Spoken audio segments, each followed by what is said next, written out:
Welcome back to a special Father's Day episode of State of the Union. Republican South Carolina Senator Tim Scott just recently became a stepfather in his 50s. It's a role he's really embracing after having had a difficult relationship with his own father. So who's this? Oh, my brother Ben, my mother. Where are you in the ranking of the kids? I'm 2.5 years younger than my brother. Okay. Yep. And this is the Brown Street Apartments. I remember this place. It's the very poor neighborhood. That's probably the biggest impact that father not being there is usually when the father leaves, the income goes as well. So it's probably one of the more devastating parts of actually living in a single-parent household. Yeah. Republican Senator Tim Scott was only 7 years old when his father left. How did not having a dad affect you when you were a kid? I mean, it must have been just sad. Like, you see friends of yours that had mom and dad, and you didn't have that.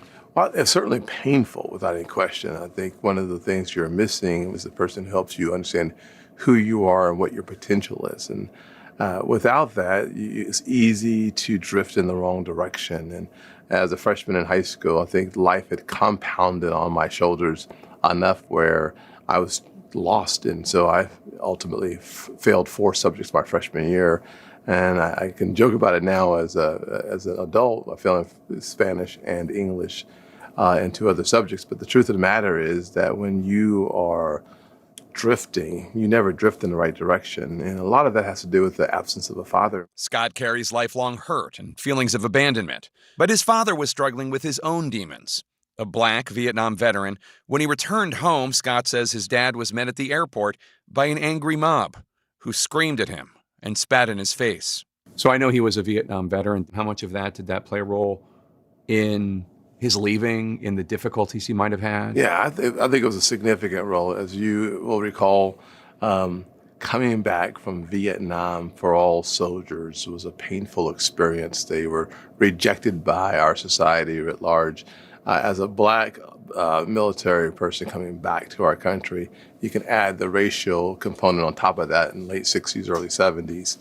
It was just a painful, miserable experience for him coming back. So the complicated nature of life makes the scar tissue that's not visible manifest in a visible way. When Scott's father left, his grandparents took the family in. We moved into my grandfather's house back in 1972, and he was just a prince of a man.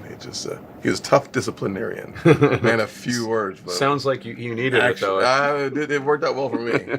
He taught Scott lessons he'd learned from overcoming unimaginable hardship, such as leaving elementary school after the 3rd grade to pick cotton and do other farm work. My grandfather, who grew up in segregated South Carolina, taught me very quickly. He said, son, you can get bitter because of the negative experiences you're having, or you can get better. I recommend you get better. And how do you do that? Well, you have someone who models that behavior in front of you. My grandfather was always present in my life until he passed away in 2016. And so while I didn't have my dad, I had someone who was a significant, ever-present, always the rock you're leaning on, as someone who's consistently proud of you, and someone who was willing to tell you the truth when you were not doing things really well. And then, this is me and my dad at his house in Texas. So we were hanging out. I see him probably a couple times a year now. So He must be so proud of you. I think he is. He's also a man of few words. But he is. He tells me it every once in a while. And I don't know if you know this, but you're a senator. I think From South Carolina. Yes, it's an accomplishment. You reconciled with your father in your late 20s, early 30s. 30s, yes. How did that happen? I think it's just time. Listen, we kept coming together during special occasions or during visits, and over time you learn that even your dad was never perfect. And as kids, you see your parents through these rose-colored glasses. You saw your dad through rose-colored glasses? Absolutely, even though he wasn't there, absolutely. Really? Yeah, absolutely. It's hard to...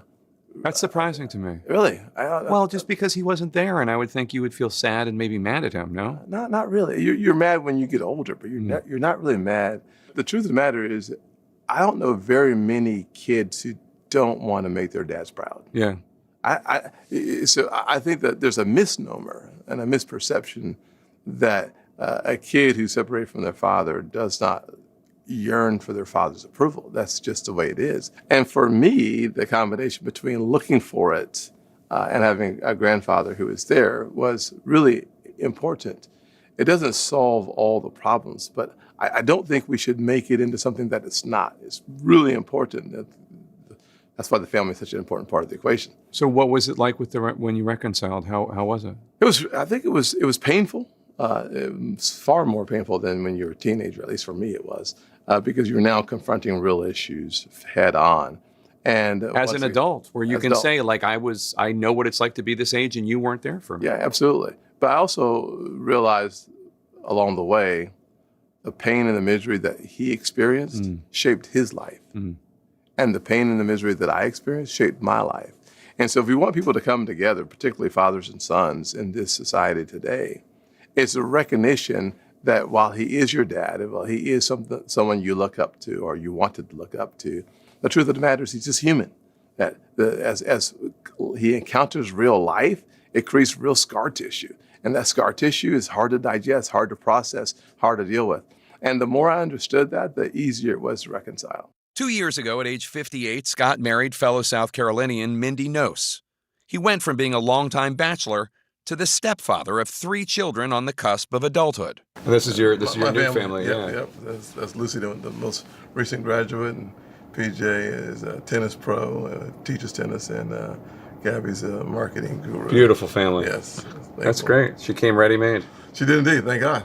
I saw you posted on social media, proud dad moment. Yes. Congratulations to my daughter Lucy on her graduation. I know God has great things in store. Do the kids call you dad? No, they call me Tim. Yeah, Okay. Yeah, definitely not. When you come in their lives late in life, they don't call you dad. I don't think. I'm not experienced yet so far.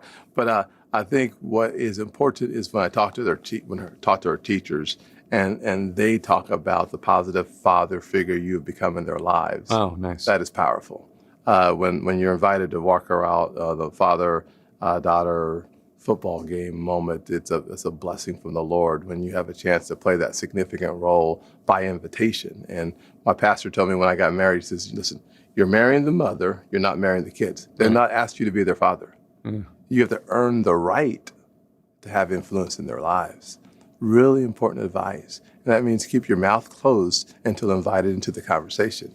And that has served me really well. On this Father's Day, what's your message to all the people out there, either the dads or the people who don't have dads? If you are without a father, do not think that his absence somehow makes you less qualified to do anything. You are fearfully and wonderfully made. But it is your responsibility at a certain age to take responsibility of your life and to make the most out of it. Do not let your dad's absence be an excuse for doing something that you will later regret. It's powerful. Our thanks to Senator Scott for sharing his story with us.